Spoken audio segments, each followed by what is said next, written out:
comment vous entendre quand vous chantez vos chansons et pourquoi c'est si important. Alors déjà, c'est pas que c'est important, c'est primordial. Il faut absolument que vous puissiez vous entendre, c'est-à-dire entendre bien votre voix quand vous chantez. Alors je vais vous donner plusieurs solutions selon la situation dans laquelle vous vous trouvez. D'abord, pourquoi il faut absolument qu'on s'entende quand on chante, qu'on s'entende assez, je vais dire même. Parce que si on chante et qu'on ne s'entend pas, ou pas assez, c'est un peu comme si on marchait sur, disons, une poutre avec un bandeau. Et là, on ne sait pas du tout où on va, etc. Et on va tomber, on ne va jamais arriver jusqu'au bout. C'est pareil, on ne va jamais arriver au bout de la chanson de manière optimum, hein. Donc on va arriver au bout de la chanson, soit on va chanter faux, soit on va se décaler, soit on va sur-timbrer, c'est-à-dire avoir une intensité qui est trop forte parce que en fait on s'entend pas, donc on a l'impression qu'il faut chanter encore plus fort et donc ça fait un son qui n'est pas très joli. Exemple, si je chante oh mon amour, mon doux, mon tendre, mon merveilleux amour. Ok, j'ai mis un casque là et j'ai la musique qui est assez forte dans mes oreilles, mais moi je m'entends pas. Ou alors je suis dans une salle de répète, j'ai mes musiciens qui jouent super fort et moi je m'entends pas assez. Il peut y avoir plein de raisons pour lesquelles je m'entende pas assez, mais disons que je ne m'entends pas assez, d'accord? Et j'ai l'impression que donc il faut que je donne un coup de pour chanter avec une intensité supérieure, et donc au lieu de faire comme là j'ai fait dans ma pièce tranquillement parce que je m'entends bien, qu'il n'y a rien qui gêne, etc. Il n'y a pas de musique, il n'y a pas de musicien. Oh mon amour, je vais faire oh mon amour, mon doux, mon tendre. Et donc je vais forcer sur la voix, ce qui fait que ça va pas être aussi mélodieux, aussi joli que quand je l'ai chanté toute seule chez moi et que je l'ai répété tranquillement. Donc ça c'est un exemple. Ça peut être dans l'autre sens aussi, hein. C'est-à-dire que je m'entends trop dans mon casque et que donc je me retiens de chanter parce que la musique a été mal gérée dans mon casque, par exemple. Il faut absolument que vous vous entendiez, ça c'est ok. Il faut pas que vous vous entendiez trop, mais il faut pas que vous vous entendiez pas assez. Donc c'est un super équilibre à trouver par rapport à la musique qui vous accompagne, que ce soit dans un casque ou que ce soit autour de vous. D'accord? Donc c'est très très très important. Il y a des chansons qui commencent avec une petite intensité où on chante comme ça et donc là on entend la musique, on entend notre voix. Et puis tout à coup dans le refrain, il va falloir qu'on chante Oh belting et on va moins entendre la musique. Donc là, il faut être hyper calé, toujours respecter son tempo, rester dans votre groove selon la chanson que vous chantez pour pas vous décaler parce que éventuellement vous allez entendre moins la musique. Ou alors il peut se passer l'effet inverse, c'est-à-dire que dans le karaoké, le fichier ou alors les musiciens, tout à coup sur le refrain paraba paraba paraba, il y a plein de musique et vous, il faut absolument que vous y alliez et si vous ne chantez pas, si vous ne suivez pas donc le mouvement du morceau et que vous ne chantez pas avec l'intensité demandée, ça va pas aller, vous n'allez plus entendre assez votre voix, vous allez éventuellement vous décaler, mais même si c'est infime, hein, donc le groove il sera pas respecté, votre phrasé il sera pas optimum et vous pouvez aussi éventuellement soit chanter faux et ça peut aussi ne pas être le rendu que vous voulez, le son de voix que vous souhaitez. D'accord? Donc c'est tout un équilibre à trouver. Maintenant, moi, je vais vous montrer 6 manières de pouvoir vous entendre parce qu'en tout cas, quand vous travaillez votre technique vocale, c'est hyper important. D'accord? Il faut que vous vous entendiez, que vous entendiez les subtilités de votre voix. La première des choses, c'est vous êtes dans votre pièce, dans votre chambre, dans votre salon, bref, dans votre voiture, peu importe. Vous chantez, il y a la musique, vous l'avez mise comme ça, genre un instrumental, karaoké. Et vous chantez dans votre pièce. Ok, déjà, c'est plus facile de s'entendre. Mais quand même, pour réussir à percevoir toutes les petites subtilités de votre voix, si vous n'avez pas de casque, si vous n'avez rien d'autre, vous êtes dans une pièce, il y a vous et un peu la musique. Utilisez vos mains. Ça, c'est un truc que je donne à mes élèves tout le temps. Est-ce que tu t'entends bien si tu n'as pas de casque? essaie de répéter 2-3 fois la chanson ou le passage avec un retour de main. Alors, c'est pas un retour de main comme ça, non. C'est, on se met au niveau du menton, comme ça, on écarte. Et là, vous allez me faire un A.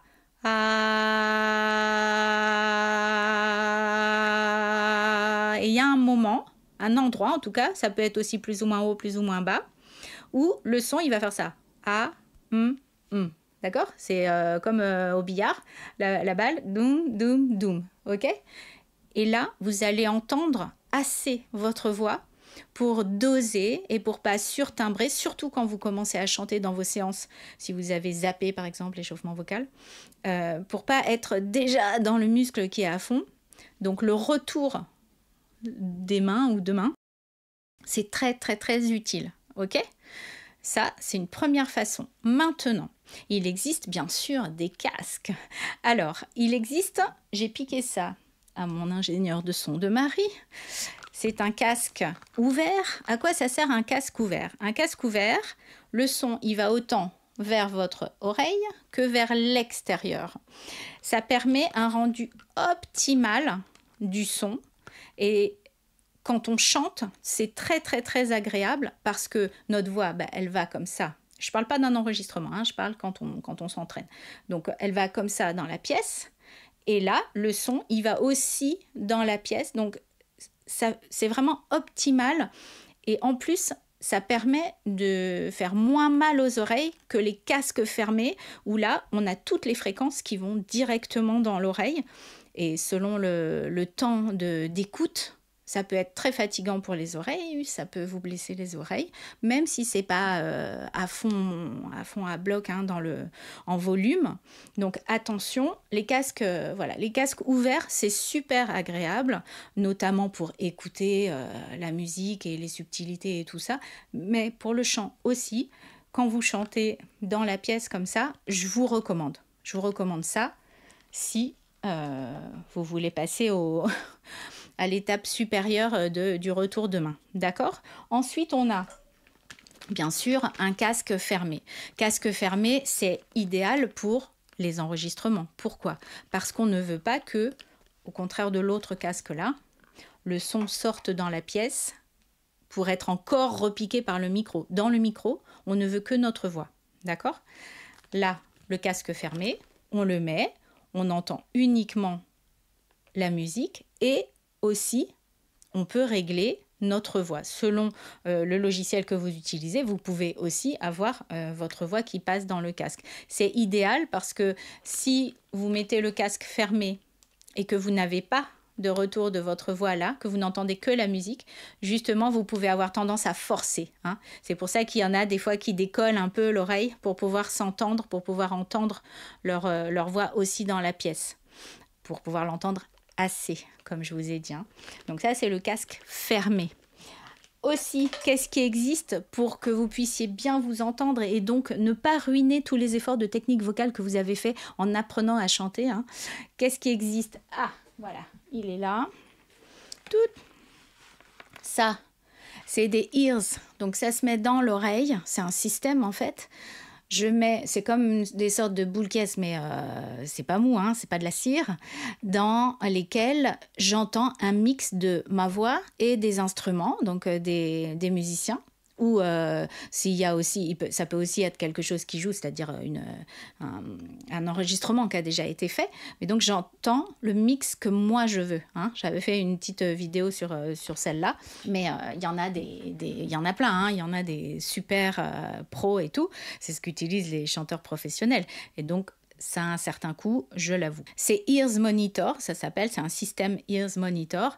Ça vous permet vraiment de gérer de manière optimale le niveau de ce que vous entendez de votre voix et de ce que vous entendez de la musique.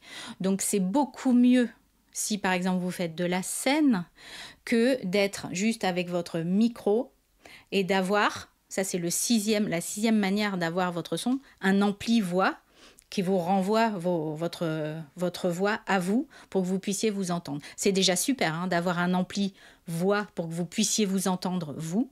Voilà, le guitariste, il a son ampli guitare, le bassiste, il a son ampli basse, ok. Vous pouvez aussi avoir votre ampli voix, mais c'est toujours mieux d'avoir un système de ears. Alors évidemment, ça a un coût, hein, donc ça sera peut-être une étape prochaine ou une demande de cadeau d'anniversaire ou de Noël. Donc, on récapépète. Il faut bien vous entendre quand vous chantez. C'est hyper important pour ne pas surtimbrer et forcer, pour réussir à faire le mix. Hein, quand je dis le mix vocal que vous voulez faire, c'est-à-dire avoir le son de voix que vous voulez.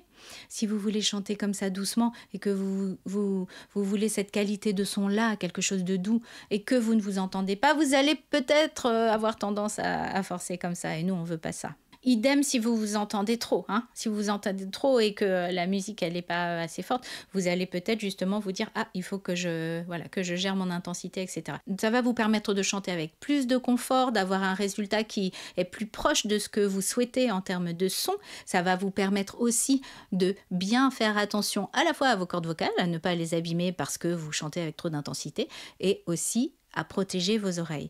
Donc, très important, la manière dont vous entendez, dont vous percevez votre voix. Il y a donc un autre outil que moi, je n'ai jamais essayé. Donc, si vous l'avez déjà essayé, parce que j'ai vu des publicités là-dessus, j'aimerais bien que vous me mettiez un commentaire. Ça s'appelle un casque à conduction osseuse. Je sais qu'il y a des gens qui les utilisent pour travailler. Hein, pour travailler, c'est pas quand on est sur scène, etc. Mais c'est plus pour travailler et c'est un peu l'histoire de je fais mon retour ou j'entends ma voix dans mon casque, mais là c'est par conduction osseuse, c'est-à-dire que le son il voyage à travers les os et puis ça va jusqu'à nos oreilles. Mais j'aimerais bien que vous me disiez si vous l'avez essayé. Voilà, prenez toujours soin de votre voix, de vos oreilles, hein, c'est votre instrument, hein, votre corps c'est votre instrument, et si vous avez besoin de faire le point sur votre technique vocale, n'oubliez pas, je vous mets le lien vers le quiz bilan vocal. C'est des questions qui sont très sérieuses. Attention, hein, ça s'appelle quiz, mais parce que vous répondez à des questions, mais c'est très sérieux. Et vous recevez par email un bilan qui est personnalisé par rapport aux réponses que vous faites. À très bientôt et chantez bien.